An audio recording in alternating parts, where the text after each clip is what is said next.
This is the Rational Reminder Podcast, a weekly reality check on sensible investing and financial decision-making from two Canadians. We're hosted by me, Benjamin Felix, and Cameron Passmore, portfolio managers at PWL Capital. Welcome to episode 269. This week, Ben, we have a blockbuster episode. What a great lineup. So we kick it off first. We welcome back a good friend of ours, Preet Banerjee, or I should say Dr. Preet Banerjee. For those who remember, he was on a few years ago where he talked about his upcoming doctorate work, and he's actually made it through his dissertation. So he'll join us to talk about a multi-dimensional analysis of the value of financial advice to households in Canada. Fabulous conversation. Oh, yeah. Nicely done research. It's his dissertation, which he just defended vigorously, as he explains to us at the end of the conversation. But I really do think that he's done some research that is currently and will continue to be useful for how the industry, the financial services industry, thinks about advice, and also how households think about what type of advice they should be seeking. Anyway, we dig deep into those details with Preet in what I think was a fascinating discussion. Then after that, our colleague Mark McGrath will join us for his regular segment, which will now be called Mark to Market. We'll take a look back at one of my personal favorite episodes when Colonel Chris Hadfield joined us last year. And for the book review this week, we'll take a look at a book that I devoured while on the dock a few weeks ago on vacation. It's called Excellent Advice for Living, Wisdom I Wish I'd Known Earlier by Kevin Kelly. And of course, at the end, we've got our Aftershow. I do want to mention quickly, because talking about these webinars has proved to be a success. People listen to the podcast. Who knew? And when we mentioned the upcoming webinars, a lot of people are going and signing up, which is pretty cool to see, honestly. So the next webinar coming up is on September 27th at noon Eastern time. And the topic for this one is finding and funding a good life, which is a topic that we've, of course, talked a lot about on the podcast. But I've seen a version of this webinar, and it's really, really good content that I think is going to be useful to a lot of people. For the last webinar that we mentioned on the podcast, the one on employee equity compensation, I think it was called "What Are My Options with My Options?" Clever title. 110 people signed up for that one. Mm-hmm. So again, I mean, that's just it's cool to see. A large portion of those were people who signed up through listening to our podcast, but there were, I think, from social media posts and stuff like that, other people signed up. Anyway, great to see. I think the content of these webinars has been great. I've been checking them out myself, but I also think it's a useful opportunity to meet the PWL team beyond me and Cameron. People listen to our podcast, but there's a huge team behind us. And they've got lots of things to say that we haven't said or haven't thought about. So I think it's worth hearing from them. And it's also just kind of neat to see that a lot of new clients that have come on board to PWL in the recent past, since we've started doing these webinars, are coming to the firm already being familiar with the team outside of Cameron and I, because they've been attending these webinars. So I think the webinars are great. Anyway, next one, September 27th, on finding and funding a good life. Great setup. And with that, let's go to our episode. All right, welcome to episode 269. All right, so we're welcoming Dr. Preet Banerjee onto our podcast in a minute. Preet was last on Rational Reminder back in 2019 in episode 53, one of our earlier guests. He's a longtime friend of ours. He's been in and around the financial services industry in Canada for a long time. He's got a background that he calls a shiny ball philosophy. He was an advisor for a while, and he had a regular gig on national TV news, a reality TV show. He's also an author. He's got a podcast, or had a podcast. I don't know if he's still making new episodes. He's got a YouTube channel that's got over 100,000 subscribers. I could see his silver plaque thing behind him when he was with us a minute ago. That's right. Yeah. So back in 2019, when he was on Rational Reminder the first time, he had talked about how he wanted to do something that would create a legacy from his career, when that led him to do to work on his doctorate, his DBA, his Doctorate of Business Administration, with a thesis looking at the business of financial advice, the value of financial advice. He's got an article, a Globe and Mail article from back in 2012, where he kind of hammered this study that had purported to show how incredibly valuable financial advice was just by looking at differences in net worth between advised and non-advised households. But of course, that has major issues with endogenous effects, like financial advisors will be much more willing to work with higher net worth households. Anyway, so Preet wrote an article kind of saying, this is ridiculous.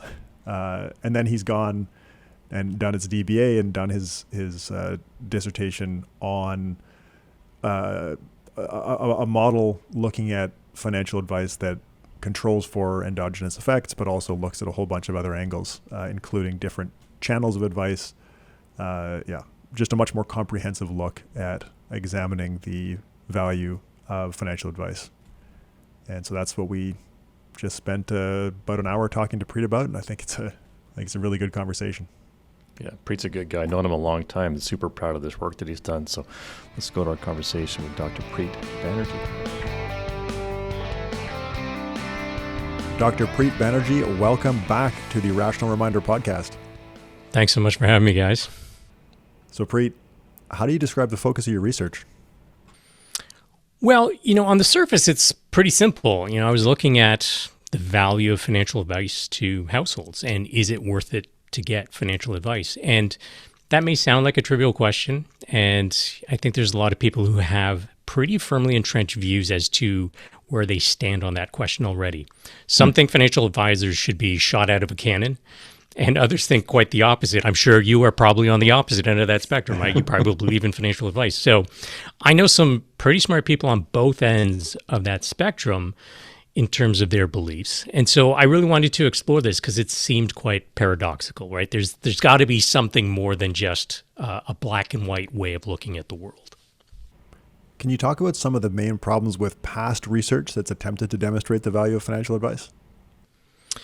Yeah, there's a couple. I cover quite a few aspects in terms of the challenges of studying this problem, but I'll just highlight, I think, a couple of them that sort of come to mind right now. The first one is moving goalposts. Financial advice has evolved continuously and continues to evolve and will into the future. And it's in response to competition, consumer preferences, availability of information. If you use it as an example, May 1st, 1975, pretty auspicious day in our industry. It was May Day. And that's when, commissions for securities trades were deregulated. So up until that point, it was a fixed commission schedule no matter where you went on the street. And at that time, a lot of people thought this is going to be the death of financial advice. And that didn't end up happening. The industry responded. Consumers sort of said, oh, great, we'll go to these discount brokerages. And the industry, as an attempt to respond to changing consumer preferences, changed from just providing advice on individual stock trades to, at the time, portfolio management and trying to look more holistically at, all the different parts of people's portfolios. Now, that was a slow process. That did not happen overnight. And you could argue that that's still happening in the industry. So not everyone is, evidence-based like you guys. So changing goalposts is one thing. Over the time, you look at the history of research in this area. That's one part. The second, the framing of the value of financial advice has always been made in the context of the portfolio. So it's very portfolio-centric, where the measures of success, the outcome measures, the dependent variables have been what's the size of the portfolio? Are people getting more diversification if they use a financial advisor versus doing it themselves? And, things of that nature, all rooted in the portfolio. And contemporary industry practices, the market for financial advice has, again, shifted. And it's, a very slow, gradual shift towards non-portfolio-centric advice models. So looking at being more holistic, including things like insurance coverage, estate plans, tax planning, cash flow management, debt management, and other things other than the portfolio. The other sort of problem is that, the thinking about the value of advice has kind of been a very binary thing. And so a lot of the research says, here's a study looking at people who use advisors and people who don't use advisors. Now, there's a couple of problems with that. One is not all financial advisors are created equal. There's a huge variation in the quality of financial advice.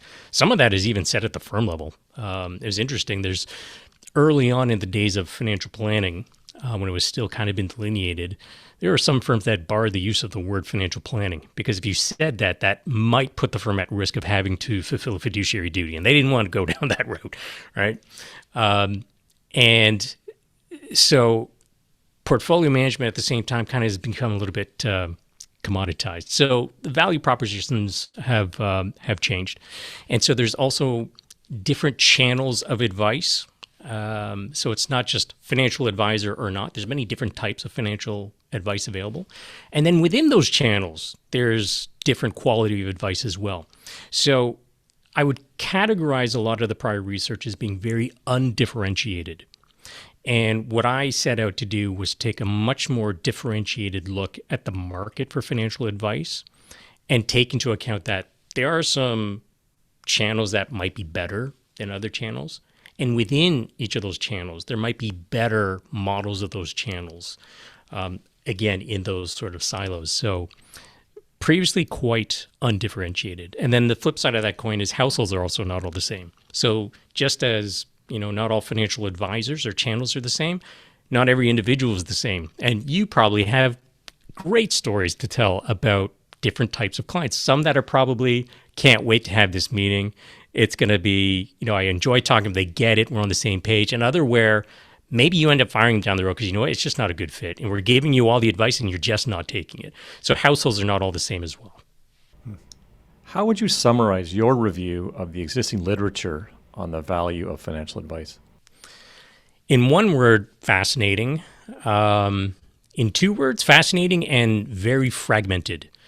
There's a lot of different aspects that impact household financial outcomes. And it kind of seems like a Sisyphean task to really try to incorporate all known facets of all the research that has been done heretofore into one study. So as an example, some have argued that that advice exists, financial advice exists as a means to reduce financial errors. And there are all sorts of errors that investors are subject to. It could be something like information processing asymmetry. There's a really cool study. I don't know if you guys have talked about this before, looking at the differences between retail investors and institutional investors and information processing asymmetry. And basically what they found was when security analysts make recommendations like strong buy, hold, sell, institutional investors know to discount that because they're positively biased, right? They're just too optimistic about these recommendations. And more so when the firm is also underwriting the issues and there's this huge conflict of interest, whereas retail investors take that at face value, right? So reducing errors of that nature and other nature has been posited as one of the reasons for needing financial advice. But at the same time, there are other studies that say, well, but look, financial error rates follow a U-shaped pattern over a lifetime. And people make more mistakes when they're younger and more mistakes when they're older. But the reason that they make more mistakes when they're younger is due to a lack of financial literacy. And the reason they make more mistakes when they're older is cognitive decline. And so, there's just so many moving parts to try and figure out how do you get someone to realize their maximum sort of potential. If you take a look at financial literacy, and I know you guys had a great episode, I think with Anna Maria Lusardi, talking about financial literacy. And this is another thing that, it's not a linear effect. Financial literacy can be complementary to households with high financial capability. And, financial advice, the promise of financial advice is that it should be a substitute for financial literacy. So if people can't do it themselves, they should rely on financial advice. But what we actually find is low financial capability households, people don't have a lot of income or assets yet. They don't have access to good quality advice. And their low financial literacy is actually a way for the industry to prey on them and take advantage of them. But that changes when you have someone who is highly financial capable, has high financial literacy. In that case, when they work with, I'll use you guys as an example, they probably get way more out of that relationship than other people because financial literacy is complementary to financial advice for these highly financially capable households. So, I mean, there's just so much to dive into in the literature. And again, as you go further and further into the literature review, it's very fragmented. And then thinking about how do you get one ring to rule them all? I don't think you can. So you can just sort of chip away and move in the right direction. And I think in the end, that was kind of my goal, not trying to figure it all out, because I think that would be pretty pretentious for a thesis. It was a really good review, though. It was enjoyable to read. Can you talk a little bit more about the gap in that literature that your research is filling? Yeah, absolutely. Couple main aspects to it. So again, as I alluded to, the previous research tended to consider financial advice as a binary condition, treated all financial advice as basically the same. So of course, that's kind of ridiculous. So I considered 5 main categories of financial advice channels, and then within those 5 broad categories, 18 subcategories. So I really differentiated the market for financial advice. There's a difference between a bank branch financial advisor versus a full service advisor at bank versus an independent advisor versus a money coach. There are also non-traditional sources of advice. People are more and more turning towards social media, podcasts like this one, hopefully. And then there's social media that might not quite be as good. So that's one part of it, differentiating the market for financial advice. And then the second one was to keep in line with contemporary industry practices in the market for financial advice, not just considering a portfolio-centric measure or an outcome measure. So I wanted to take a look also at non-portfolio-centric measures of value.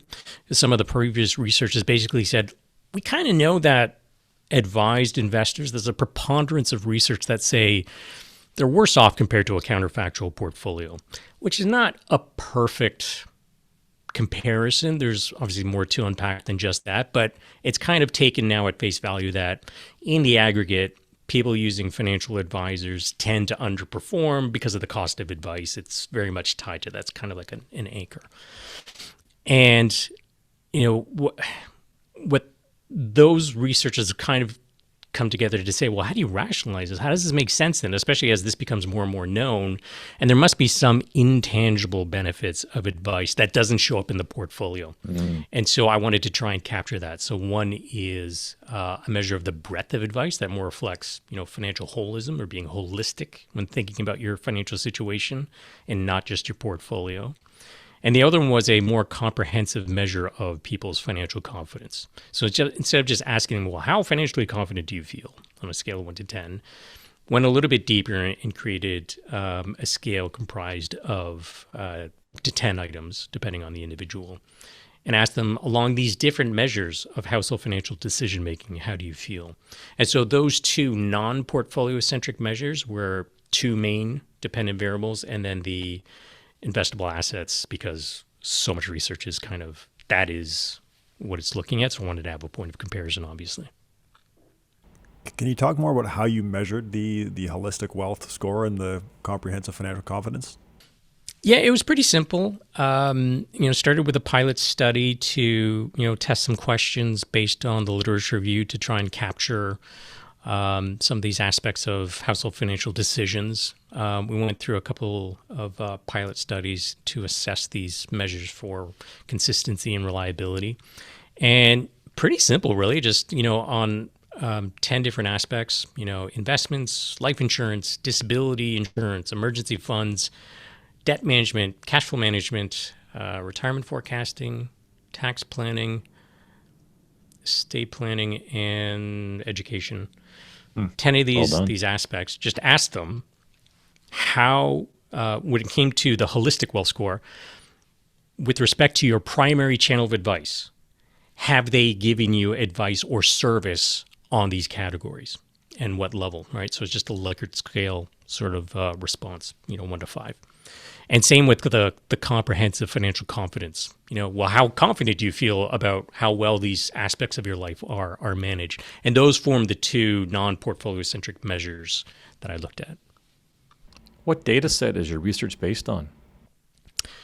I mean, the nerdy answer would be that it's a single stage non-probability convenience sample of Canadian households, head of household over age 18, minimum assets of $10,000. The short answer is trying to find, a sample representative of Canadians who are making investment decisions. And so of the sample collected, the final analysis was only on people with a minimum of $10,000 invested. And I actually have a really good story about this because the questionnaire, the survey, so it was a survey that I deployed. When I looked at the mean completion time, it was 70 minutes. So it was a long, pretty detailed survey. It's including the appendix if anyone wants to take a look at it. But it took the average person about 70 minutes to complete it. And so I thought, okay, so after testing this out a couple times, I'd be lucky to get 500 responses. I happened to be invited onto the agenda, TVO's agenda with Steve Paikin, which would be very familiar with anyone in Ontario. Pretty popular program. And I had mentioned to the producer, I don't know, maybe looking pretty frazzled. And I said, yeah, I'm just about to deploy this survey for some research. And she said, oh, what's it about? So it's about the value of financial advice. Oh, that's pretty cool. Do you want Steve to plug it on TV? I'm like, yes. And the ironic thing is that the program I was invited on was talking about the upside down world of financial planning for low income Canadians and how the standard rules about saving to an RSP don't make sense for people who have very low income. It's actually quite a drag to invest in an RSP because it claws back your income tested benefits, all this stuff. So it's kind of ironic that on that program, which is geared towards, people who are probably not going to be investing very much, Steve Paikin made this call like 3 times during the show, and I received like 1,000 responses that night. Wow. And a lot of them had a lot of money. So it was great that they were interested in that issue as sort of like a social policy aspect. But so I think collected about 2,100 surveys in total. Ones that were usable were about 1,500 after establishing that asset threshold. Wow. You mentioned that you looked at 18 advice channels and then grouped them into 5 categories. I won't make you go through all the channels, but can you talk about the 5 broad categories? Yeah, absolutely. So the 5 broad categories were based on you can go to some channels of advice and get execution with advice, right? So a traditional financial advisor, they will talk to you, give you advice, and implement the investments for you. Then you have execution with what I would call directed advice. So this is where a robo-advisor would kind of fall into. And previously, if you went to, maybe like an online bank, they had some online investing options. And these were kind of like straddling the line of advice. It's a directed turnkey, answer a questionnaire, here's your portfolio, kind of directed advice. Not as bespoke as a sort of a traditional full service advisor or independent advisor. Then you had execution without advice. And there's really only one channel there. And that's what are called OEO platforms. So for the benefit of the listener, OEO stands for Order Execution Only. So you're not allowed to give advice. And you know them more as discount brokerage accounts, right? You just go and execute your own trades. Then you have advice without execution. And this is an emerging sort of category. We've seen it, I think, associated mostly with money coaches. So these are individuals or firms, I guess, who are not licensed. They don't have a securities license. They're not allowed to talk to you about individual securities with respect to your personal situation, but they can give you financial planning, right? And so that's advice, but there's no investment execution. And then the last category is kind of the reference category, which is no advice to no execution, which is basically a bank teller. So that was the reference category from which I judged everyone else against. How do you determine who is a DIY investor in your sample? If they list their primary channel of advice, so they could list not only their primary channel, but also all the other channels of advice that they use on a secondary basis. If they listed their primary channel of advice as an OEO platform, again, order execution only, that put them as a DIY investor. And that's, it's a great question because it's important to distinguish between someone who does not have an advisor versus a DIY investor. Those are actually 2 different things.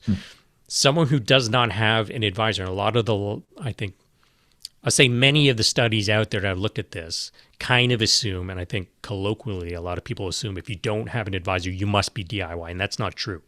You just might be on the sidelines and not doing anything. Yeah. And that's important to study as well. So to answer your question, DIY was specifically when they said their primary channel was a discount brokerage account. And so for those people who end up being DIY in your sample, what advice channels are they using? In some cases, it's themselves. But I did ask about, secondary sort of channels that they use. And predominantly they are using non-traditional channels of advice, such as social media, print media, podcasts, books, things of that nature, online forums to sort of inform themselves. And, it speaks to the nature of advice. I didn't really get into the qualitative aspects of the advice that people were receiving, but you could probably suppose that advice was more geared towards investments only. But that was actually interesting. I actually found that people who turned to social media, podcasts, actually had an increase in their holistic wealth score. So in terms of looking more holistically at their households, they actually looked more on a holistic basis than some of the traditional channels. And, my theory on that would be, when you look at the compensation mechanisms and you pay someone to sell funds or insurance, that's what they're going to talk about, right? They may not necessarily say, you really should talk to a lawyer. I'm not going to get a cut of that, but you should go talk to them and get your estate plan in order. There's less of an incentive to do that. So that was kind of interesting. There's so many findings, when I look at the data set, that I could spend more and more hours on just diving into these little things that at one point my supervisor said, you have to stop at some point. You keep adding more tables and charts and graphs. At some point, you're going to have to stop. And he said, realistically, you and I are the only people who are going to read this. So. That's super interesting. So people listening to this podcast may be doing themselves a favor. Oh, 100%. I mean, especially this podcast. I think podcasting, the aggregate, the research in this case showed that. But I mean, certainly your podcast is it's the gold standard for people who want to learn about managing their money and investing. It's fantastic. Thanks, Preet. How did you deal with endogeneity in your research? Yeah, great question. So there were tons of controls added into the survey. A lot of that was predicated on pulling from different studies that were out there already that said, here are the things that we want to take a look at. So I cobbled together a pretty big list of controls, added some new ones in as well. So by background, for those who may not be familiar, I was in the industry providing advice. I was a financial advisor, almost 2 decades ago. And there's some things that I found and, about some of the relationships that I had with clients that I thought were worth exploring. And they always stuck with me. And one of them was, people who had financial insecurity in the household that they grew up in always tended to have more financial agency.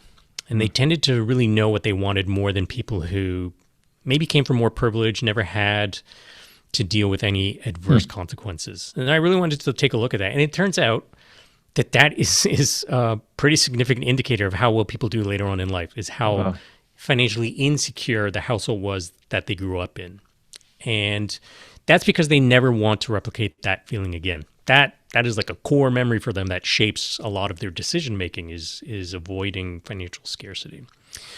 And then you have sort of the standard ones, income, assets, education, age. But I also wanted to look at, how much money did people bring into the relationship? What was your income when you started this relationship with whatever primary channel that you're working with? What is the level of investable assets that you brought in to the relationship?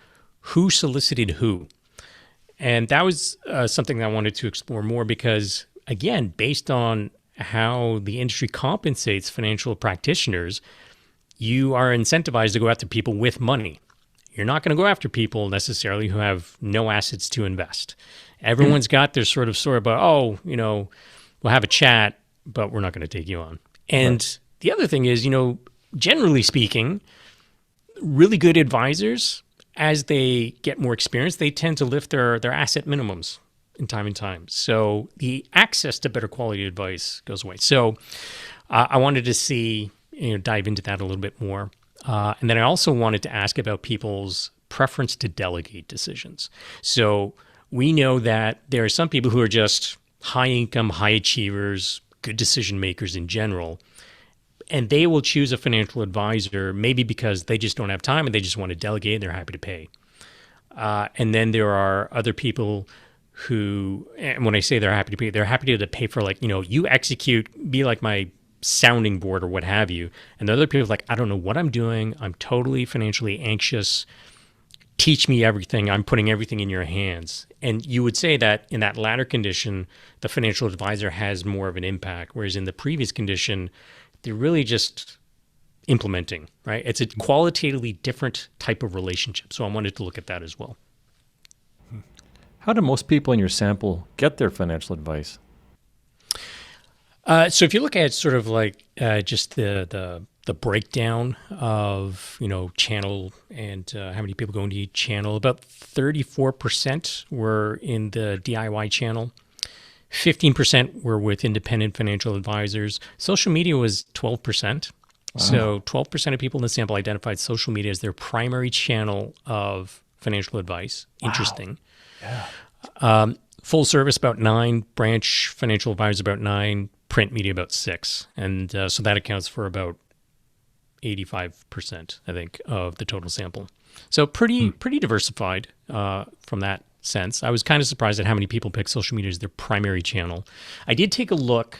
I don't think it's in the thesis, but I do remember taking a look at the people who picked social media as their primary channel. What was the other channels that they used? And it was primarily DIY, like OEO platforms. Very, very interesting. How do you determine whether a respondent has a financial plan? It was self-reported, so you have to take it with a grain of salt, I think, okay. Because we know that some people consider, how much will I have at 65 projection as a financial plan. And that's definitely something that I would do differently in a future study to drill down on. Well, that's the next question. What constitutes a financial plan in the research? Because it is more than just that projection. Yeah, in my research, it was a self-reported, do you have a financial plan? Was a financial plan created for you by the primary channel of advice? In terms of, what it's defined as in the literature, the academic journals are maybe not as granular in their definitions, if there are many definitions, but in the practitioner journals, it's really based on the CFP board's definition. And the practitioner journals, it's interesting. There's obviously a lot of work done on the value of financial planning in the Journal of Financial Planning. But one of the things that both academics and practitioners, in terms of researchers, have been saying for decades minimum, is that there's still no real theory. There's no real academic theory of financial advice or financial planning. And what everyone kind of goes back to is, theory from, 50s, 60s, Ando and Modigliani, life cycle hypothesis of, consumption smoothing over a lifetime. That's kind of like the backbone. Now, a lot of people have said, well, it should include this theory of insurance and all this stuff, but no one's really come together and sort of create. It's starting to now. I should say that there are now PhD programs in financial planning, and there was this movement not that long ago to say we need to create this because in order to be taken seriously as a profession, some of the hallmarks are, master's degree, doctoral degrees available, practitioner requirements and all this stuff. And that's kind of been lacking. So when we hear about the profession of financial advice and financial planning, it's still in the early stages. Yes, that was incredible to read in your paper. I think you referenced another study that looked at the appearance of theory in the Journal of Financial Planning, and it was like there was none. There was no discussion of theory, or very little at least. Yeah. Which advice channel did you find to be the strongest predictor of having a financial plan? Money coaches, as you would expect, and independent financial advisors. Money coaches, there are, I think, different types of money coaches. There are maybe people who focus on cash flow and could fall under the category of money coaches, but there are many more who are CFP professionals, but they don't have a securities license, and so they don't do anything on implementation. But this is a fast growing space, the money coach world, and as people become more agreeable to paying out of pocket for advice, that's a relatively new thing. Back when I was an advisor, I used to offer clients, you can pay me in, I think it was 3 different ways. We can do this traditional commission route, we can do fee-based, or you can pay me by the hour. And I was at a big 5 full-service brokerage. And I remember when I said to compliance, hey, can I charge by the hour? They said, we think so? Let's see if anyone else is doing that at the firm. And there's like one other team that was doing it. So this was back in the early 2000s.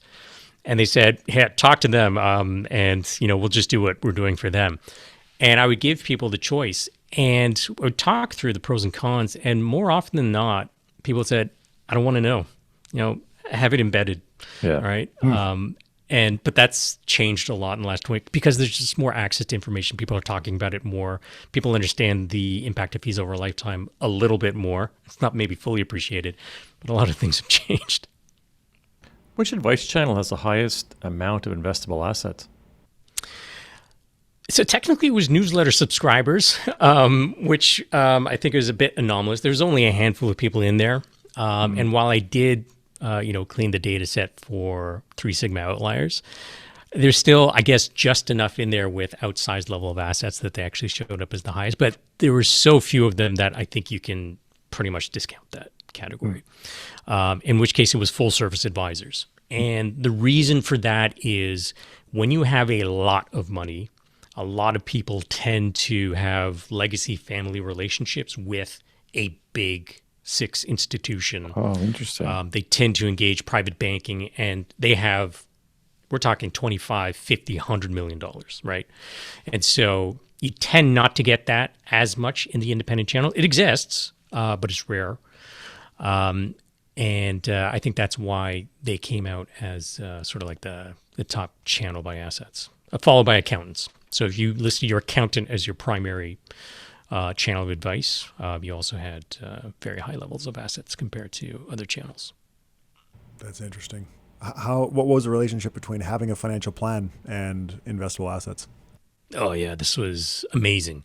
Almost across the board, with few exceptions across the 18 channels, having a financial plan was associated with significantly more investable assets. It was like double if you used an accountant. So if you had an accountant and you had X, but you had an accountant and you'd gotten a financial plan, it was like 2X. Again, almost double at a full service bank. Again, I think there's some nuances of the full service channel because there's still a lot of people in full service who are primarily portfolio centric. But again, if you've got a big family estate, you tend to also get not only that person, but a team of estate planners and trust specialists and whatnot. And so if you have a financial plan at a full service institution, big difference. It was interesting. There was a significant difference, but it wasn't as big for the independent FA channel. And again, I think because of the nature of full service relationships, quite unique. And so I think that explains that. But that's correlation, not necessarily causation, right? Oh, yeah. I mean, if you sell a business for a couple $100 million, was it the advisor who was responsible for that? Or do you have couple $100 million? You're like, you know what? I need a lot of help. And I know that if something goes wrong, you're a big brand. I can sue you. I've got lots of lawyers. You've got lots of lawyers, right? So I don't think it was you go to an advisor because you meet the threshold of $1 million and you've got $100 million 10 years later. I don't think that's how it works. So what are the factors in your model that best explain the differences in the investable assets? So obviously having a financial plan was associated with having a lot more assets. But income before you started a relationship, big factor. The level of assets you brought into the relationship when you started your relationship with that channel. Childhood communication was another aspect that I studied. And I think that's because I have always been tangentially involved in financial literacy and creating content for a long, long time. And I believe that, there's value to that. And a lot of parents lament the fact that they don't even have the financial literacy to teach their kids about financial literacy. But what's interesting is just the level of communication about finances in the household that you grew up. It didn't control for what was good information or not. Just the fact that you talked about money was associated with more investable assets later on in life. If you're interested in personal finance, which makes sense. Obviously, you're going to spend more time thinking about it and your decisions and consuming information, and these have positive impacts. Not having a pension, and so people who don't have a pension have to take it more seriously. That was something that I looked at in some of the early pilot studies as well.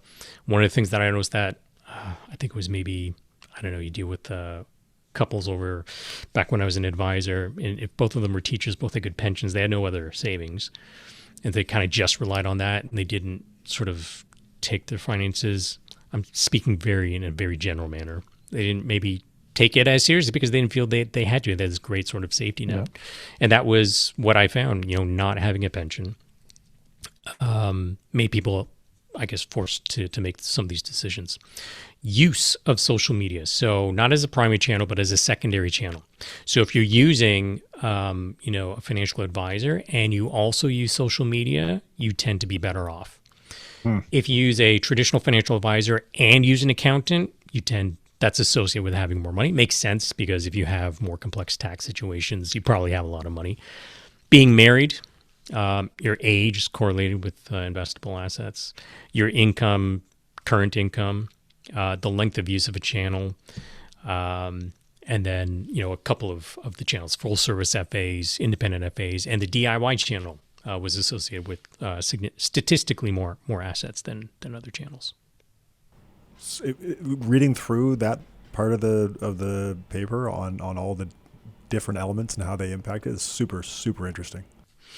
Yeah, I had a lot of fun with the data for a very long time.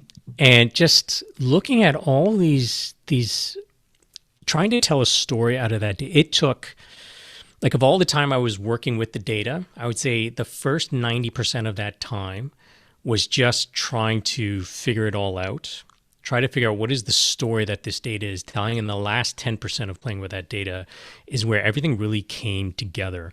And my supervisor and I, we decided to develop a progressive regression model. So for each of the dependent variables, we start with this, even on its own, a pretty big regression model, a lot of variables in there, but then we added in more controls in each successive iteration of that regression. So there's 5 models, each model having more controls than the previous. And what was really cool is to see how robust some of these effects were, because they stayed consistent through a lot of the 5 models. And then as you add in some new ones, how there are new things that's kind of emerged. So it was really, I'm probably the only person who found that interesting. I'm sure no one's going to read it, but I just want you to know that was fun for me. Hey, I read it and I also found it interesting. So it's not. I appreciate you, Ben. Thank you. Okay, so we talked about investable assets. Can you talk about which advice channel had the highest holistic wealth score? Yeah, Money Coaches by a pretty big margin. And that makes sense because they're not focusing on the investment implementation. So their focus is going to be more on holistic financial plans and being more well-rounded with the advice that they provide, which makes sense. So the holistic wealth score is a measure of the breadth of advice. And I'm assuming having a financial plan positively affected the holistic wealth score? Absolutely. Super robust across pretty much every channel. There were some channels where you could not get a financial plan, like a robo-advisor, et cetera. But for the channels where it was possible to have a financial plan, having a financial plan, there was a very robust and strong effect of an increase in the breadth of advice that people were getting, which makes sense because a financial plan is generally going to be very holistic. And can you talk again about the factors in your model that influence the holistic wealth score? Yeah. So the one I think that initially surprised me was the secondary channel use of social media, podcasts, and print media. So if you read Rob Carrick's articles in the Globe and Mail, he'll talk about things other than just investing, right? So that's beneficial to the readers. People who listen to your podcasts, even though you have a lot of great papers talking about portfolio management, you also talk about things that are qualitatively super important to people, like happiness, right? And decision making. And you talk about the benefits of financial planning. And so people would not be attuned to the fact that financial advice is not just portfolio advice unless they were relying on other sources of media. So in the aggregate, whereas most people going to a branch financial advisor or traditional financial advisors who have been predominantly compensated based on products. It's like 2-3 channels maybe that they can get an income on. That means it's 2-3 channels that they're going to be providing advice on.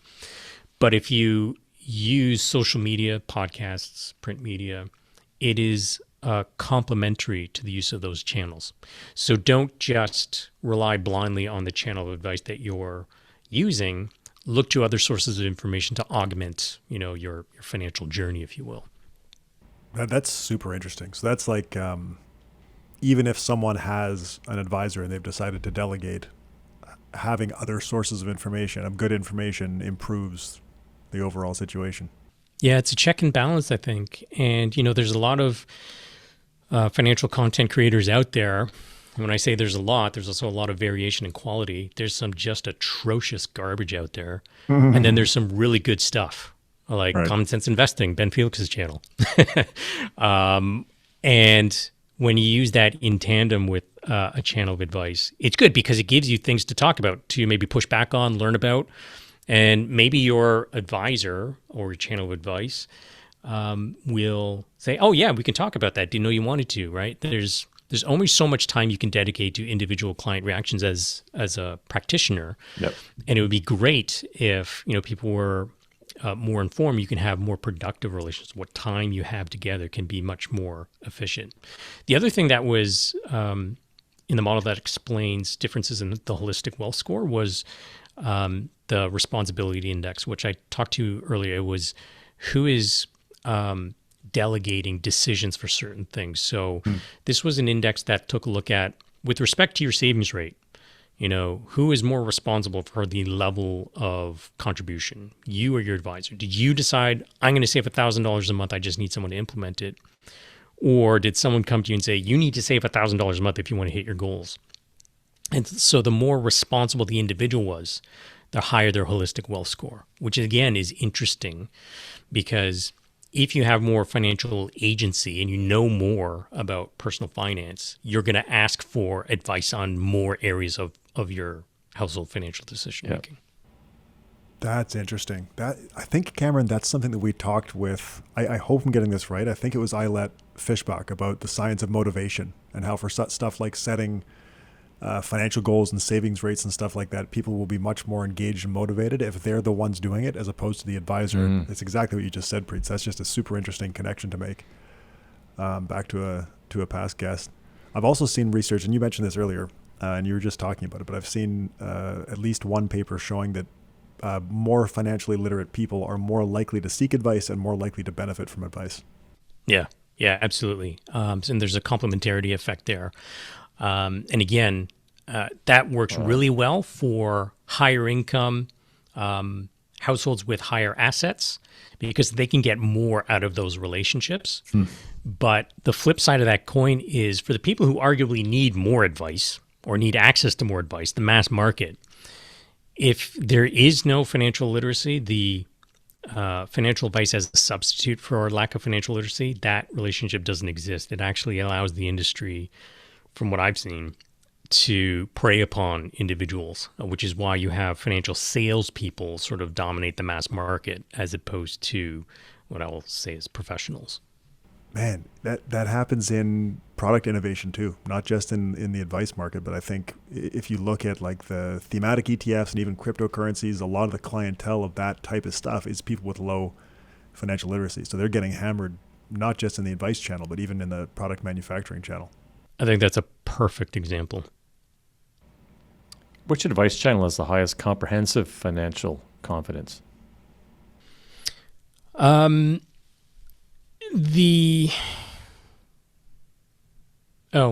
how could I forget this? DIY. DIY had the highest level of confidence because DIYs have the highest level of confidence generally, right? They think they can do it themselves. So that would hopefully come with a good level of confidence. Right. And how does having a financial plan affect the confidence? Yeah, again, robust across almost all channels of advice. If you have a financial plan, your level of comprehensive financial confidence is strong pretty much across the board.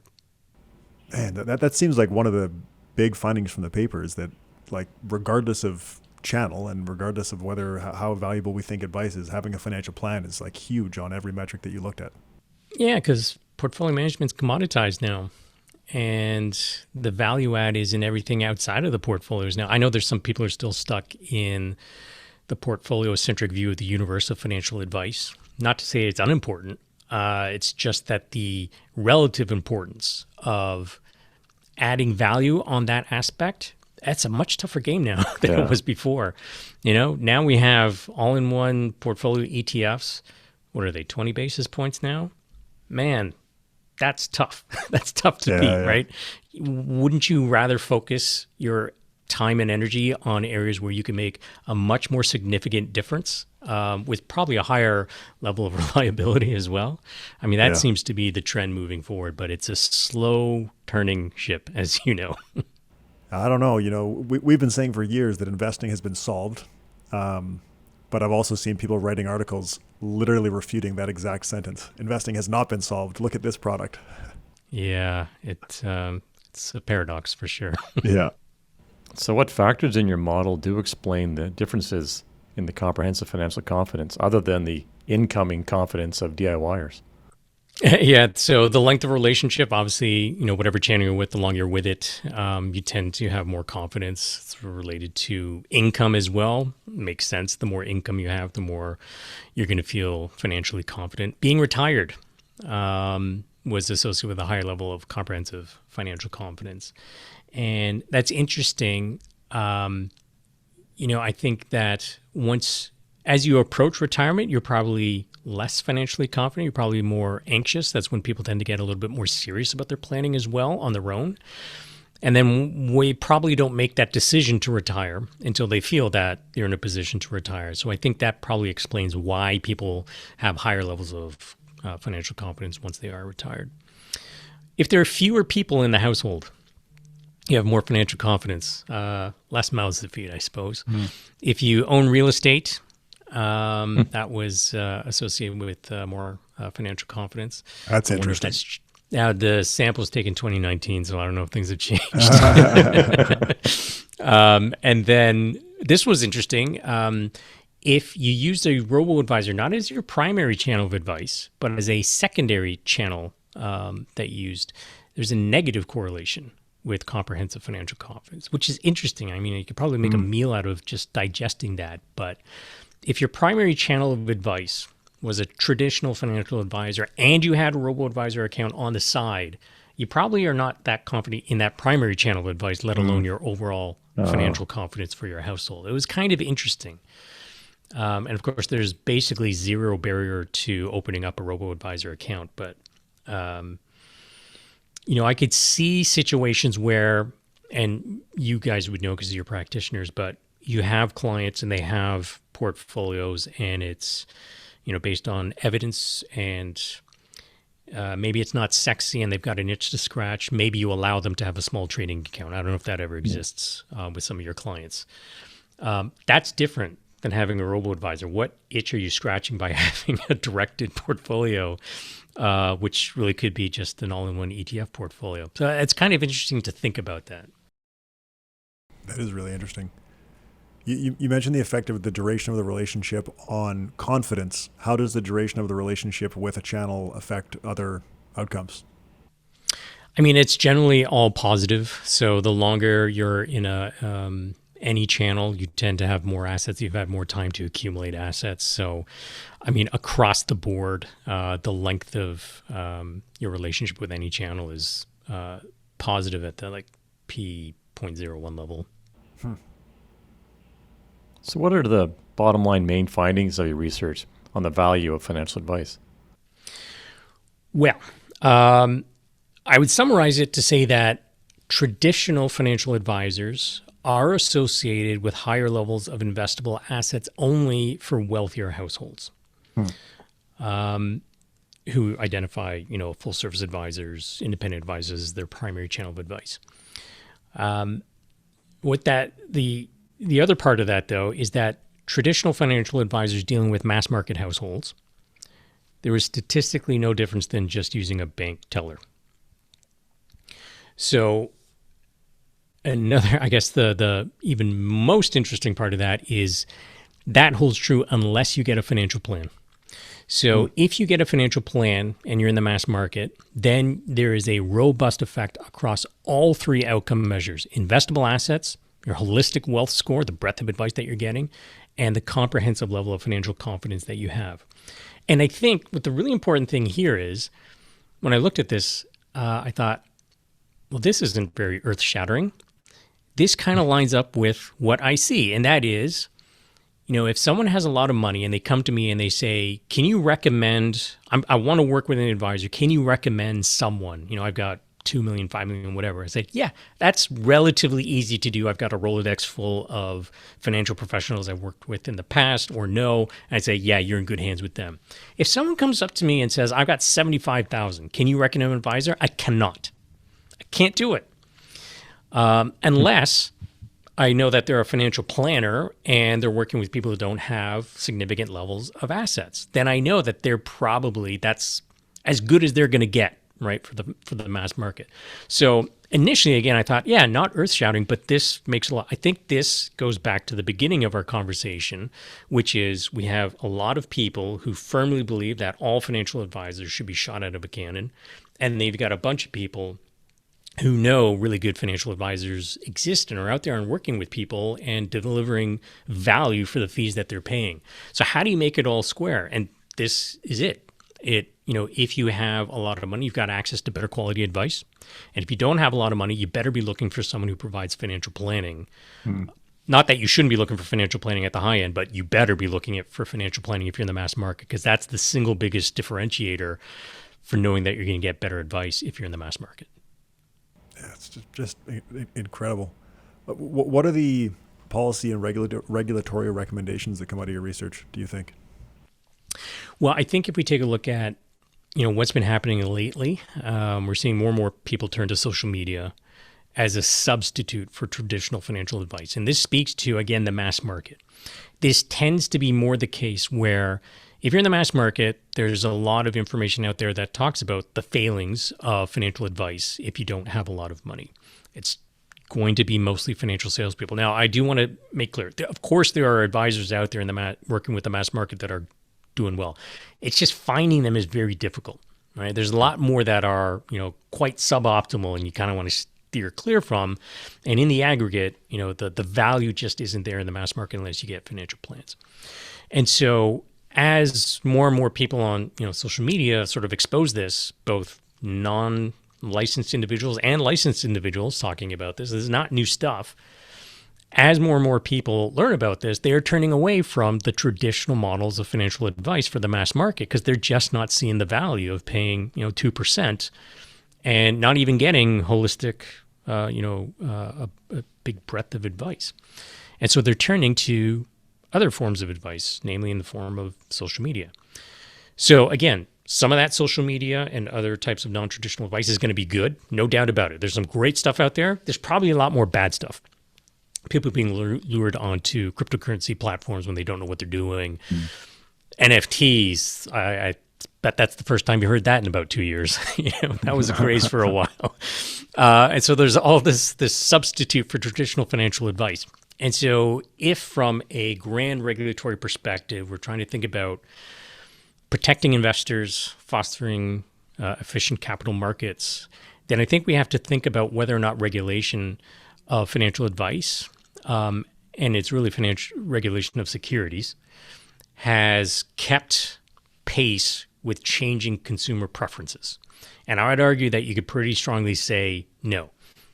The problem is, how are you going to change a system which is based around securities regulation, which is very much product driven and focused, right? If you're going to talk about this, you need a license. If you're going to talk a fund, an ETF for an individual, you need a license. At the same time, there's this big category of people. Let's say an ideal money coach. They're making great financial plans and sending people to, I don't know, a robo-advisor to do it on their own for the implementation, whatever it is. I think that is a growing model. I think there's probably some people, financial content creators, money coaches, who I'd be much more comfortable with them saying, you could go into this ETF portfolio. And so is there a different registration category that needs to recognize that there is some limited advice with some restrictions for this category that is going to deal with the mass market? Because traditional channels, you could argue there's a failure for market advice for the mass market. Is there a different way of doing it?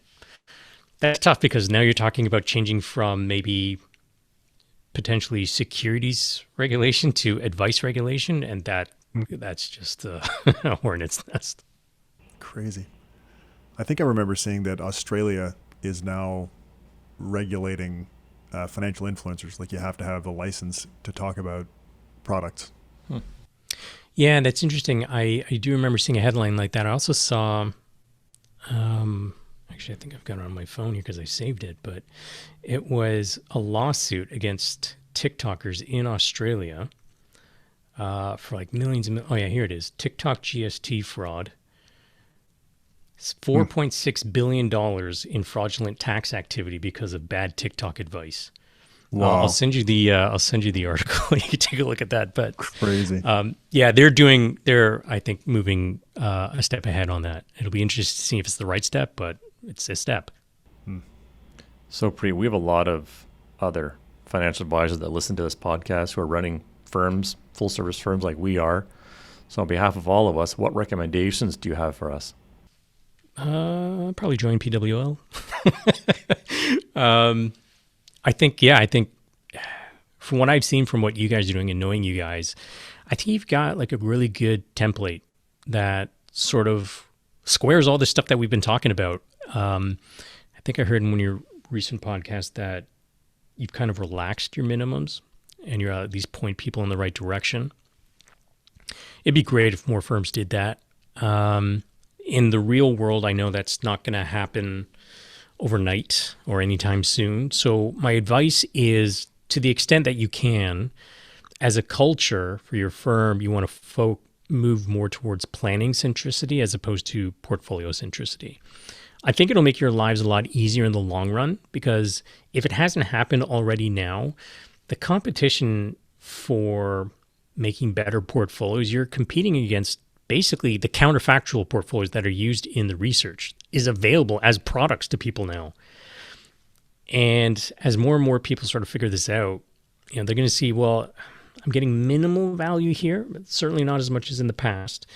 And so if the costs aren't really coming down that much, I better be getting some value in other places. And the non-portfolio centric measures of value, I think, is where people need to focus on. And again, the challenge is we're still based on securities and, revenue is based on assets. They're linked, whether you paying fee-based or commission-based. So it's tough, but to the extent that you can, I think financial planning is going to create more fans of your practice.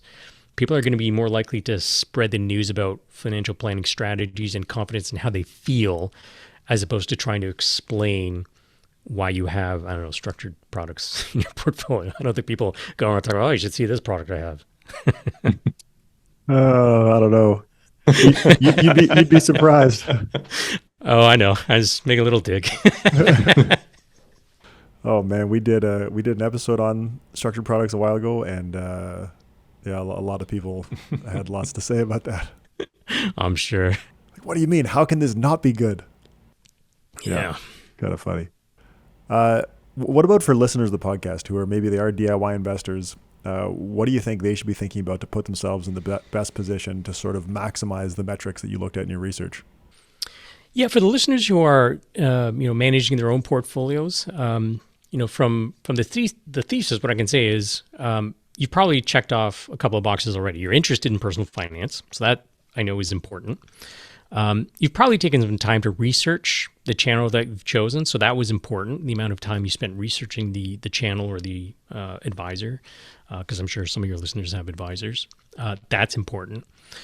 Financial planning still isn't super sexy, so try to adopt a planning first mentality. The portfolio stuff is secondary, and I know it's not sexy. It is not sexy at all. Financial planning. Maybe if you save a lot in tax, they're like, okay, that's pretty cool. But beyond that, financial planning is like, do you know Josh Lichtner's analogy, vitamins and painkillers? What are you selling? Oh, okay, this is a brilliant analogy. So imagine you're on vacation and you've got a splitting headache. You will get up at 2 a.m, drive 10 miles to find a convenience store, and you'll pay $20 for 8 pills that you get at a convenience store of painkillers, right? So people are price insensitive, and they have a sense of urgency when they want to solve a pain, right? When they want to address a pain. When it comes to selling vitamins, it's a bad business to sort of launch, because it's kind of like, yeah, this would be a little bit better for you. There's no sense of urgency. People are like, oh, I'll get it, the next time I'm at the grocery store. They're very price sensitive. It's a very tough thing to sell, right? The difference between selling vitamins versus painkillers. And people think of their portfolio problems as pain, right? Pain that needs to be solved.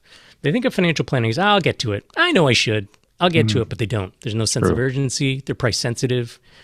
Not so much so on the portfolio side. I think that's interesting. So what I would suggest to listeners is, you don't have to, do it yourself planning. That's actually very difficult. Outsource it. Get a money coach. Test the waters, and try and get some kind of plan in place. And you might be surprised some of the gaps that exist in your, financial situation. A lot of people focus on, in 40 years, I'll have $10 million if I keep on doing this. If you get hit by a bus next week, you're not going to have any of that, right? All those plans, those retirement projections, all go out the window if you lose your ability to earn an income. Yep. So that's just not something people think about. All right, Preet, I came up with this. I don't know if it's a good question or not, but I'm interested in how you answer it. So you've got this dissertation that's 320 pages long. We just spent almost an hour talking about it. An hour talking about it. If someone asked you in a noisy bar whether financial advice is valuable, what would you tell them? In a noisy bar, I would say, if you have money, yes. And if you don't, you probably should be looking for financial planning, not portfolio management. Right, and even then, in a noisy bar, I don't know if that would come across well. That was pretty good. I did my best. So what's next for your research? That is a good question. I think there's a lot in here that could turn into some papers to submit to some journals for sure. There's a lot of things that, God, it was such a long journey, and there's so many little notes that I've seen scribbled over the years that, like, look more into this, look more into that. And they've kind of piled up, and I was like, yeah, there's some really cool stuff in here. Like, I looked at a lot of these metrics for financial advisors compared to, households, and the differences between these two groups. There's something there. All these little nooks and crannies in the data that I want to explore. But I think the important thing is to maybe get some of the top line findings out into some journals. In the meantime, I'll be doing some consulting work for some wealth management firms who want to, continue to improve their offerings and learn from this. And I've done some work already over the last couple of years based on this research, which has been great. So hopefully doing more of that. And I think, if anything, what I've taken away most from all of this is that we need to do a lot better increasing the access to quality financial advice to the mass market. That is still a nut that has not been cracked properly. I think there's a lot of opportunity, especially with the advances in technology and the ability to scale basic financial advice to the masses. I think there's some real opportunities there. So probably going to narrow in on that segment. looking forward to see what you do. Sounds pretty cool. Thanks. So I got to ask, you've been working on this doctorate since you were on this podcast in 2019, and we talked about this then, and we were excited then to see the results. Now we finally got to see them years later. Yeah, you're very patient. Yeah, you're very patient, as was my supervisor. Yeah, it took a lot longer than I thought it would. In between, I guess last time we spoke, I've recently moved to London. My wife's career is based here, and so I still work primarily in North America. But I just work from home for the most part, but I commute back and forth quite a bit, maybe once a month, I think. In any case, during that time, talking to people, so I don't know if this is true across the board, but talking to people when it comes to defending a doctoral dissertation, in North America, apparently you work with your supervisor, and your thesis examining committee has all senior work over a couple of years, and they're kind of more collegial. And apparently they don't even let you kind of get to the point of defending until they kind of say, yeah, you're ready to defend, and it's probably going to go through it. So I wouldn't say it's a formality, but a lot of people told me, yeah, it's kind of more of a formality at that point. In the UK, so the university that conferred, even though my primary supervisor's at Rotman at U of T, it was a partnership program with Rotman and the University of Reading in the UK. In the UK, it is a defense. And what made it even worse was my secondary supervisor. He had just completed his thesis defense like 2 years prior. And he said, it wasn't too bad. They came in and they just wanted to talk about the research and have a conversation. So, I guess I kind of lucked out, but, I wouldn't worry about it too much. Everyone else is saying, no, it's can be quite adversarial. It really depends on who your committee is.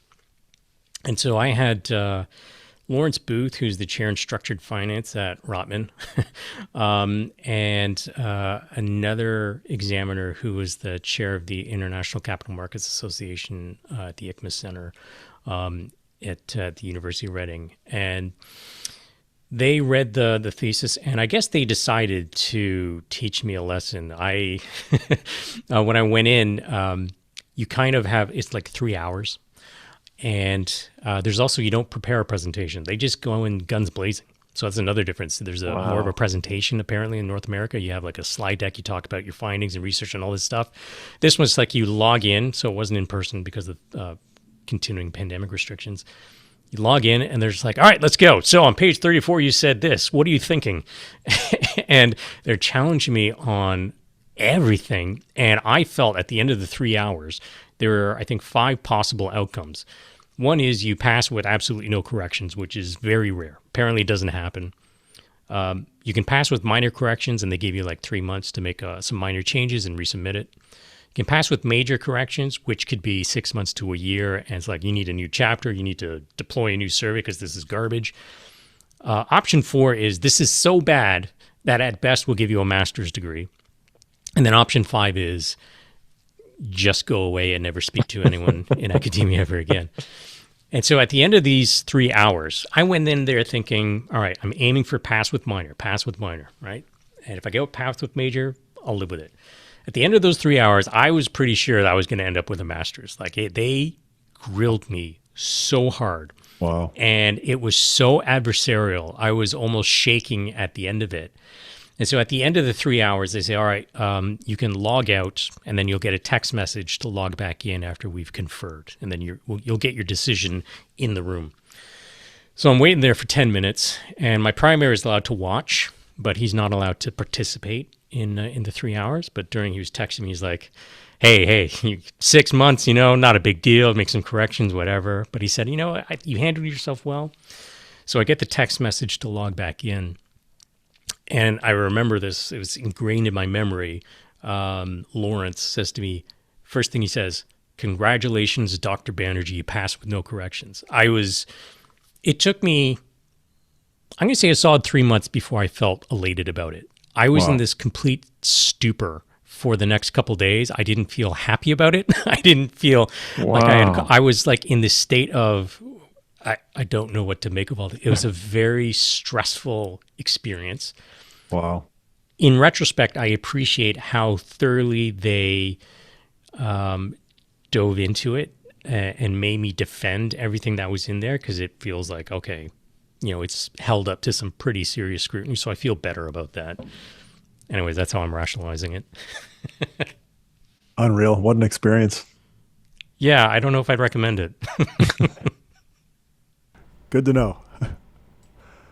Well, Preet, we really appreciate you coming on to talk about your dissertation. It's really fascinating stuff, and I do think that you filled an important gap in the existing research. So well done, and congratulations.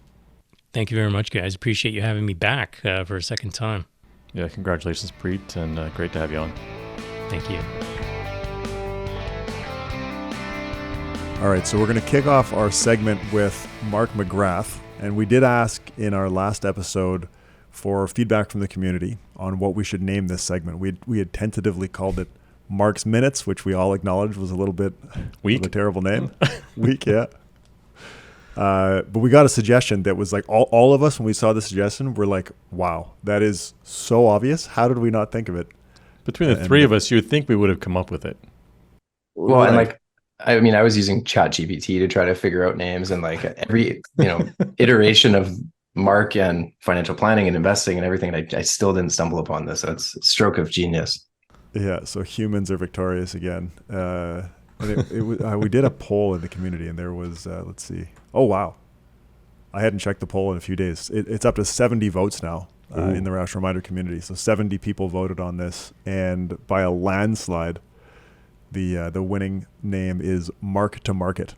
So that's going to be the name of our Mark McGrath section going forward, is Mark to Market. So Mark, to kick off the first Mark to Market, let's go.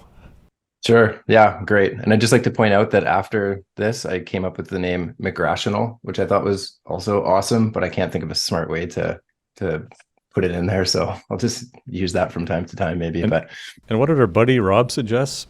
McGrath's Wrath? Yeah, or the Wrath of McGrath or something like that. But there were some pretty ridiculous suggestions. Along with some really good ones, there were some pretty ridiculous ones. Yeah, good. Okay, so today I want to talk about RSPs, registered retirement savings plans. So I think there's a lot of misconception around how these work from a tax perspective. And I'm constantly running into people that, in my opinion, are thinking about these the wrong way.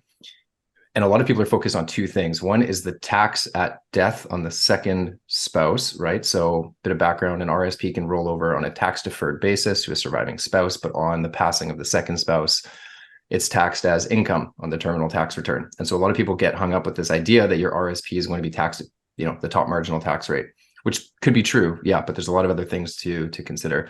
And the other thing that people mention is that RSPs, the returns inside an RSP, they all get converted into regular income, basically. So if you have a diverse portfolio that's spitting out, Canadian eligible dividends or capital gains, when you withdraw from the RSP, because it's all taxed as income, it's converting these more potentially tax efficient sources of income, like dividends and capital gains, into regular income, and how that's detrimental. Well, what I want to do today is kind of reframe this, and in my view, RSP returns are actually tax-free, the exact same way they are from a TFSA, but people aren't thinking about it correctly because they're forgetting that RSPs are actually pre-tax money, right? And I know you've talked about this before. I've talked about this online before. I've had some advisors question me on it, but I think when you think about this the way I'm about to describe, it hopefully becomes obvious that that's the case. So I'm going to walk through a scenario. So imagine you've got, and I'm going to frame it in two different ways that I think are going to be helpful for maybe, tricking people's brains into thinking about this. But so in the first scenario, imagine you have, say, $20,000 in cash in your bank account, and you want to make a $10,000 investment. You want to invest 10,000 of that 20,000 that's in your bank account. And you've got two choices. You've got the RSP or the TFSA in this fictional scenario. Those are your only two choices. And to keep the math simple, let's just assume that today and in the future, your tax rate is going to be, say, 50%, right? That's just going to make the math easy to understand. So you've got the RSP or the TFSA. So if you contribute to the TFSA, you can just contribute the 10,000 to the TFSA, to the tax-free savings account. There's no income deduction. There's no tax refund associated with that. You put the 10,000 in the TFSA and you've got 10,000 left in your bank account, right? Now, to make the equivalent comparison to an RSP, you would actually want to contribute $20,000 in this scenario. Because if you contribute $20,000 and you're at a 50% tax bracket, when you do your taxes, you're going to get a $10,000 refund. So in that scenario, you're still left with $10,000 in cash, which was your objective. You wanted 10,000 left in your bank account. So you have to gross up the RSP contribution to account for the fact that this is pre-tax money. Like, I don't think anybody disagrees that this is pre-tax money. That's the whole point of the RSP, is we don't want to pay tax on that income when we receive it. We want to pay tax some other time. And so we have to accept that this is pre-tax income. The other way to think about this is, imagine you earn income and there's no tax withheld at source, right? So for employees, we get taxes withheld on our paychecks and that goes to CRA. But if you had other sources of income like rental income, royalties, forms of investment income, dividends from a corporation, for example, there's no tax withheld at source, putting aside the potential for tax installments and that type of thing. So in that scenario, let's say same thing, you earn $20,000 of income, there's no tax withheld at source, and you have a choice, an RSP or a TFSA. Well, if you're in the 50% tax bracket and you choose to contribute to the TFSA, you're only going to be able to contribute $10,000 because your tax bill is going to be 10 grand and you have to set that money aside. Whereas if you decide to go with the RSP, you can allocate the entire 20,000 to the RSP because you're going to get an income deduction and therefore there's going to be no taxes owing.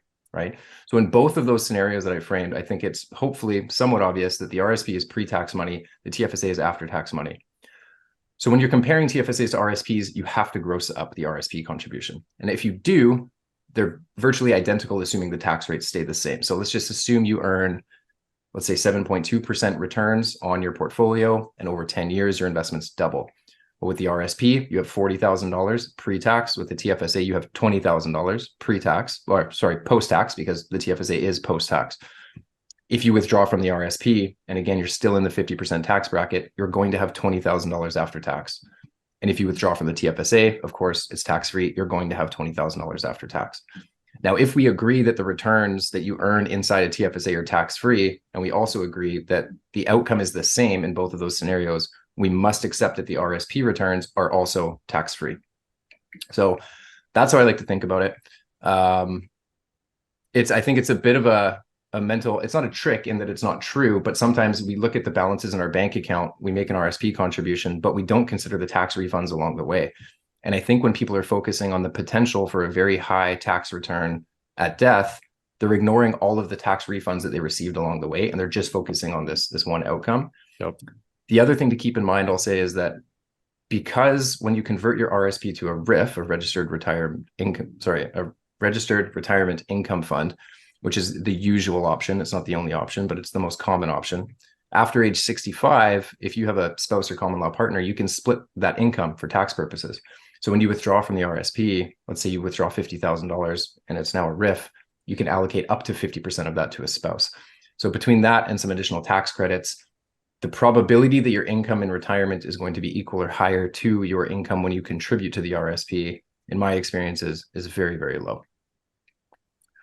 So I think that's it. There's a lot we could talk about with RSPs. Like, you could do a 10-part episode series on it, I'm sure. But for the sake of brevity, that's all I got. Well, I love that. I love that segment. There's two things, I think. There's the tax-free aspect. So if your tax rate stays the same, the RSP equals the TFSA. Other than some little nuances, like you can get lower foreign withholding tax rates in the RSP on US, but whatever. That's beside the point. So assume that they're the same if tax rates stay equal. The RSP, in addition to tax-free growth inside of the account, has a completely separate benefit of pushing the income taxes on the original income that you earned to put into the account to the future, and that's going to give you either a bonus if your tax rate's lower, or a penalty if your tax rate's higher. But those are two separate attributes. One is tax-free growth inside the account, and one is a bonus or a penalty based on the differences in your incomes.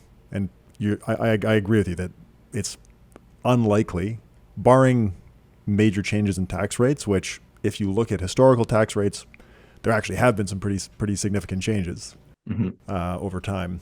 But usually it's a safe bet that your tax rate's going to be the same or a bit lower in retirement.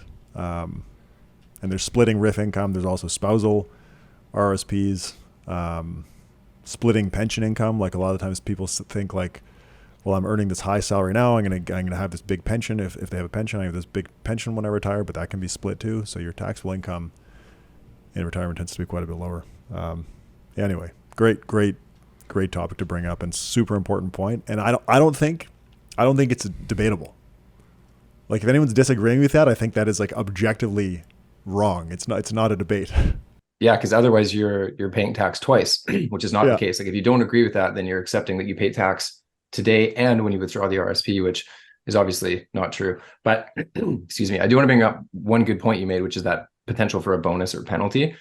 And what I think people don't realize is it's true of the TFSA as well, in that if you elect to pay taxes today by contributing to the TFSA, but had you waited until retirement, you're in a lower tax bracket, you have effectively paid that penalty now when you could have received a bonus by using the RSP instead of the TFSA, right? Mm-hmm. So that same difference between your current tax rate and your future tax rate, you need to apply that to the TFSA as well. And you made a really good point, I think, a few months back on Twitter when I was writing about this, that the RSP provides tax uncertainty and the TFSA provides tax certainty. And I think that's a very, very valid point. Like, we don't know what future tax rates are going to be.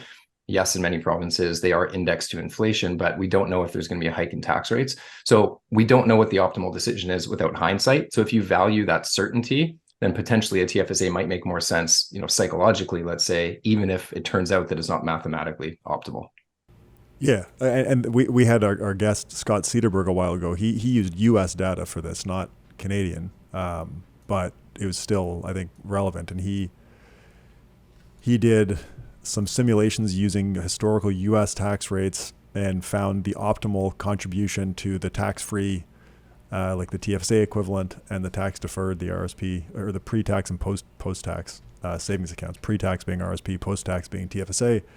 Even for people at a high tax bracket, there is an optimal amount that should be contributed to the TFSA along with the RSP, because it provides that hedge against tax rate uncertainty. I just pulled up, I have these charts that I made. I found this paper a while ago that had historical tax rates for an Ontario taxpayer going back to 1920.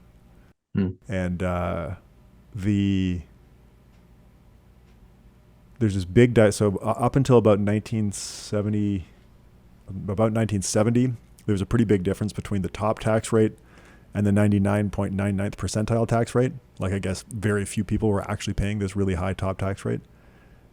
But even if you take that 99.99th percentile tax rate, the marginal rate for going back to 1920, it was like 25%, and it went up to 80% in the 1940s. Wow. And then it came back down and went up again, and then it drifted down lower to where it is now at like 54%. But that future tax rate uncertainty, even if you knew your future income, which you don't, future tax rates are still uncertain. Anyway, I think that's a whole interesting. You said earlier, Mark, that we could keep talking about RSPs for a long time, which is true. Yeah, we'll do another episode on them, because I think there's one other point, we won't get into it, but the RSP over a long enough period of time can actually outperform a non-registered account, even if you withdraw at a higher rate than when you contributed, right? So I know Jamie Gollenbeck has written about this, and I think one of your episodes actually covered this as well. Like, even when you factor in things like old age security clawback. So I know we're talking about RSP versus TFSA, but the RSP can even outperform in situations where you withdraw at a higher tax rate than when you contributed, which I thought was really, really fascinating. Yeah, when we did that episode, we found your tax rate could be, in the example we looked at, which I don't know if it was 20 or 30 years or something like that, but it was your tax rate at withdrawal could be up to 13% higher than it was at contribution, and you're still better off than had you invested in a taxable account. But you're right. It's necessary to have that, because when people say, no, I don't want to use the RSP because my future tax rate might be higher, you have to ask, what is the alternative?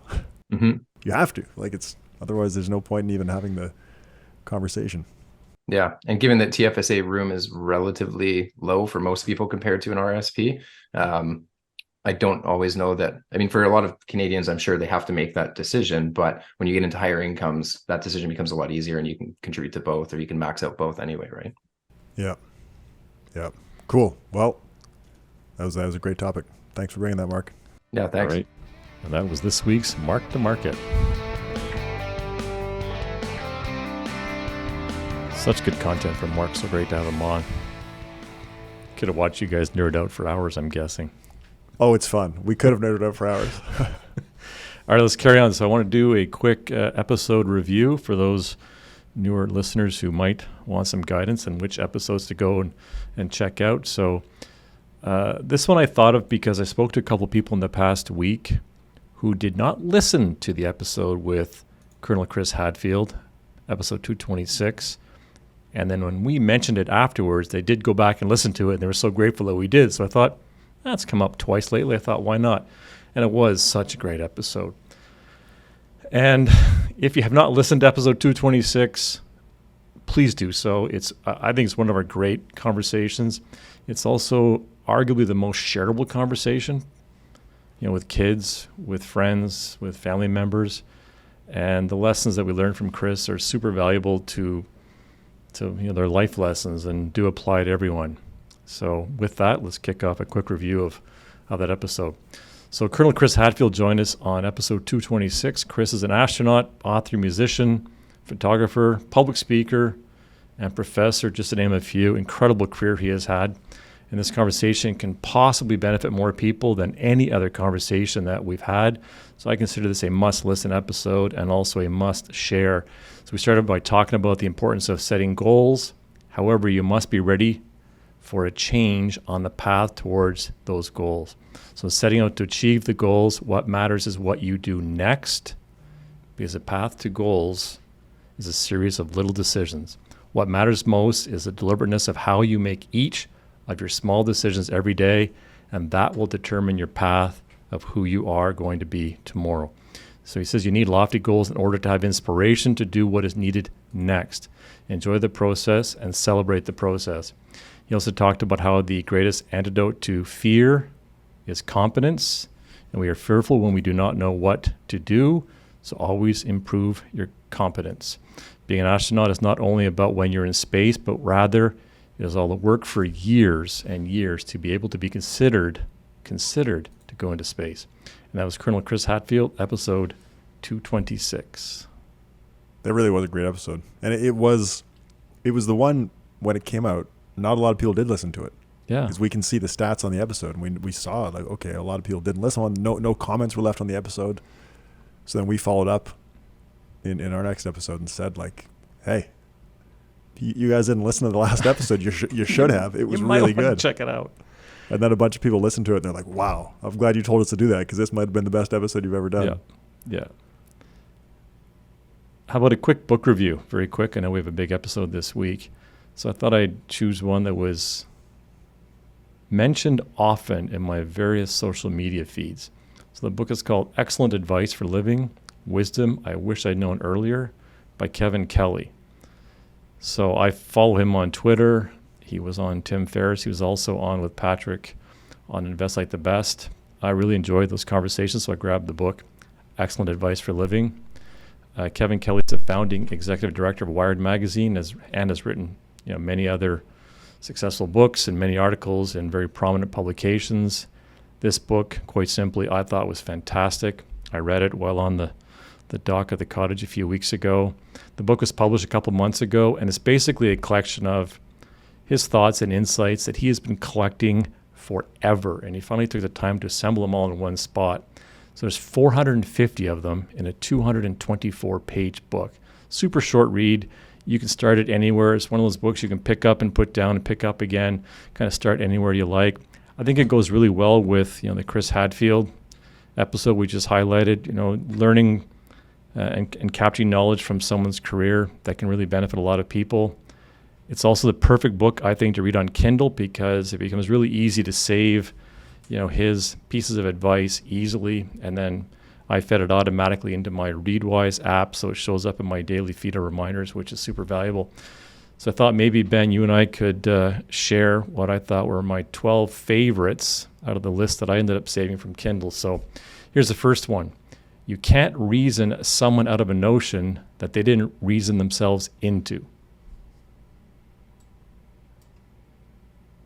You want to take the next one? Oh, sorry. I didn't realize we were both saying them. I thought kind of fun, get you engaged here. Sure. On that first one, that's I remember people telling me that exact, or maybe not verbatim, but similar, when I did one of my first videos on dividend investing, and it caused this big uproar of people getting angry at me on the internet. And someone said to me, well, you can't reason people out of something they didn't reason themselves into. Yep. Pretty good. It's not bad. Okay, next one. A great way to understand yourself is to seriously reflect on everything you find irritating in others. Kind of interesting, isn't it? Yeah. Whenever you can't decide which path to take, pick the one that produces change. Not bad. I like that. You should demand extraordinary evidence in order to believe extraordinary claims. That's a good one. These are all things that I've heard before. Yeah, I'm not saying they're his. These are things he's collected from all over the place and assembled in this one spot. Yeah. Okay, yeah. Okay, he's not claiming ownership. I understand, yeah. Investing small amounts of money over a long time works miracles, but no one wants to get rich slow.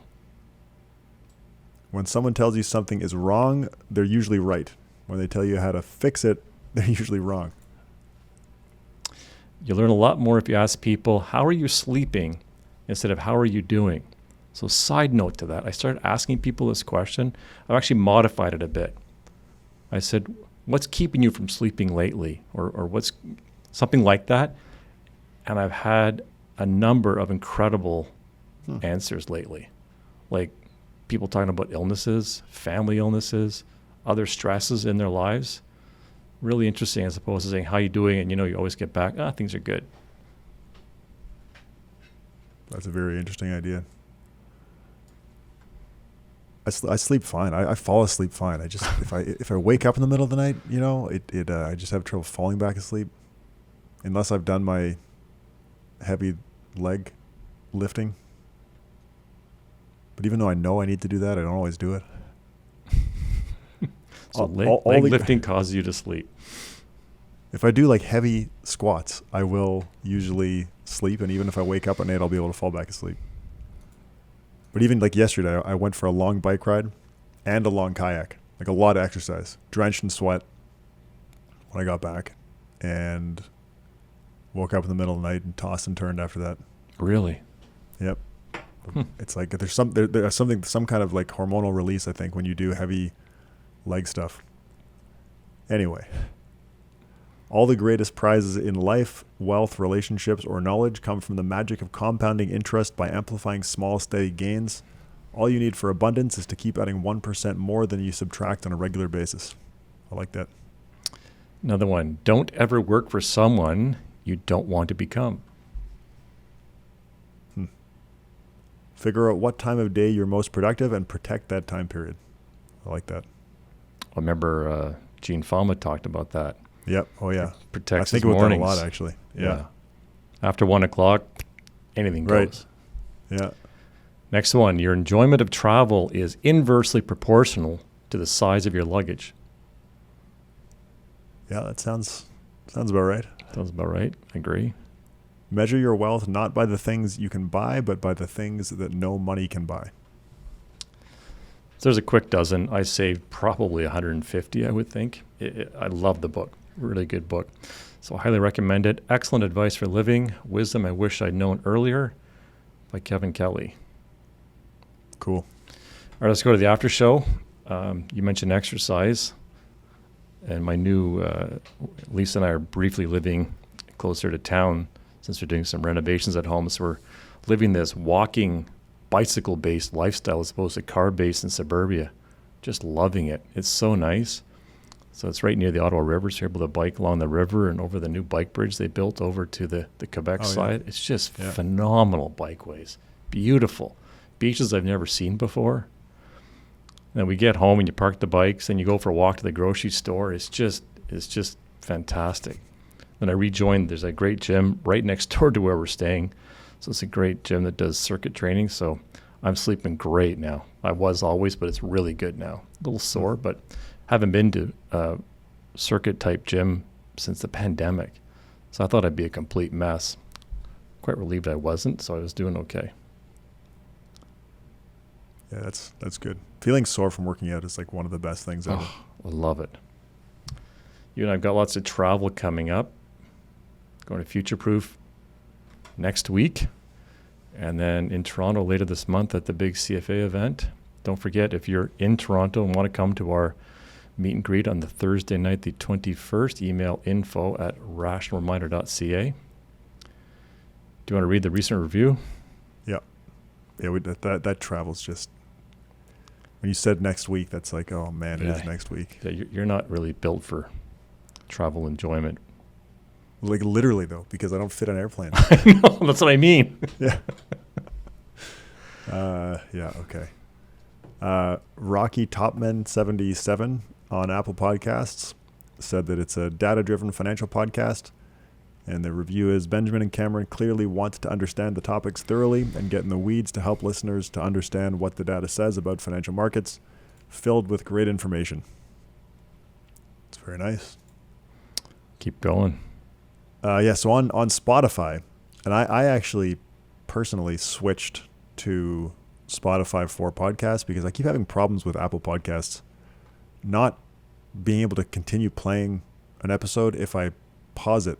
Really? Like if I'm listening to something and then I stop listening to it and then I come back to it later, it won't reload the episode. It drives me nuts. So I just said, okay, I'll try Spotify.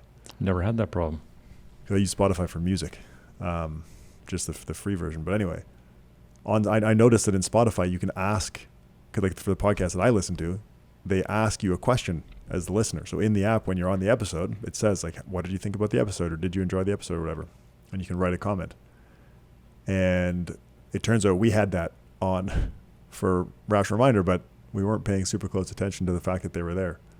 So now we're going to be more engaged with those and try and write questions relevant to the episode as we go along so that people can give their thoughts. But I was just looking through past comments that people have left, and I thought I would share one. And this is just in response to what did you think about the episode, which is the sort of default question on Spotify. And somebody said, Peanuts was their name, said, Ben's analysis on HISA answers a question I didn't even realize was currently fundamentally influencing my investment decisions. I think this is a crucial episode. It's kind of cool. Anyway, so if you're on Spotify for listening to this episode, we'll have a relevant question, and hopefully we get some interesting responses from people.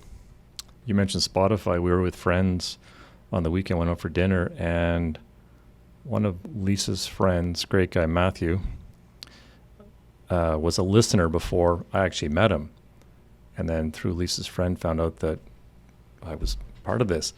And I said, well, how did you find out about it? He said, I was suggested in his Spotify feed.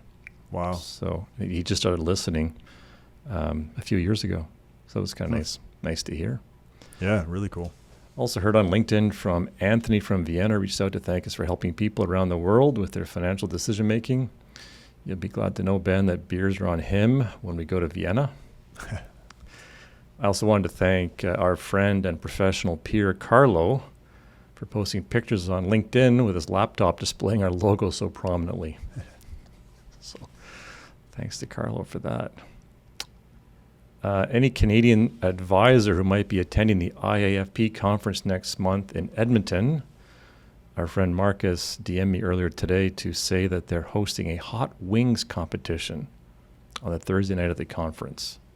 Yes, the hot wings debate that never ends is going to be at the IAFP. Now, you won't be there until the Friday, I believe, but Mark McGrath will be there, as he's always been the butt of this hot sauce debate and takes a lot of flack for being a fan of Tabasco sauce. So any advisors that have any idea what we're talking about and are going to be there, you're more than welcome to check out. Somewhere it's going to be announced where this hot wing contest will be. I don't know if you have any other insights into this event, but I was asked to pass this along. Yeah, no, I don't have any other insights. And like you said, I won't be there until Friday. I would have joined in. You know, I was craving Szechuan last night, like really hot Szechuan, so I made some. Who doesn't? It's so good. Yeah, it's so good, so good. But I made some, and I made it like really hot because I wanted some really hot Szechuan. And I was like, I served myself and I served my wife. I gave us a bowl each, and she was doing something else, and I ate mine, and I walked over her to tell her it was really good, but my eyes were like dripping and my nose was dripping. She's like, "Are you sure I should eat this?" You'll be okay. If the kids touch it? No. But oh man, my eyes were just watering like crazy. I really went for it. Worth it though. It's so good. I love hearing from people on LinkedIn, so please do reach out. Both of us are on, I guess we call it X now instead of Twitter. Yeah. And Rational Minder is on Instagram. Make sure you follow on Instagram or Rational Minder on Twitter to see when our next live event will be. There is one every other week for the rest of the year. Anything else, Ben, to add this week? Nope. I think it was a good episode. I hope people enjoyed it, and they can leave a review on Apple Podcasts, or they can tell us what they thought about the episode on Spotify or in the Rational Minder community. Lots of different places to tell us what you thought. All right. You know what? I do want to say before we go that it is really helpful. And I think that's the right word to use when we do hear from people on episodes, because sometimes we'll do an episode and nobody says anything, which is fine. We don't need comments for the sake of getting comments, but it's this. There's an asynchronous relationship that we have with the audience where we put a bunch of time in, we create an episode, we record the episode, and then a week later or whatever it is, people listen to it. And if nobody says anything, we have no idea if, was it interesting but not interesting enough to say anything? Was it terrible? Was it whatever? Anyway, so whenever people leave, even if it's a great episode or terrible episode, it's super useful to hear feedback. Yeah. The feedback I've had lately is people enjoy the mix. Like, we've been mixing it up with some really good nerdy red meat and some more applicable type stuff and throwing in marks. I think the cocktail is interesting. So, but we do enjoy feedback. If you have suggestions or feedback, let us know. All right. As always, thanks for listening.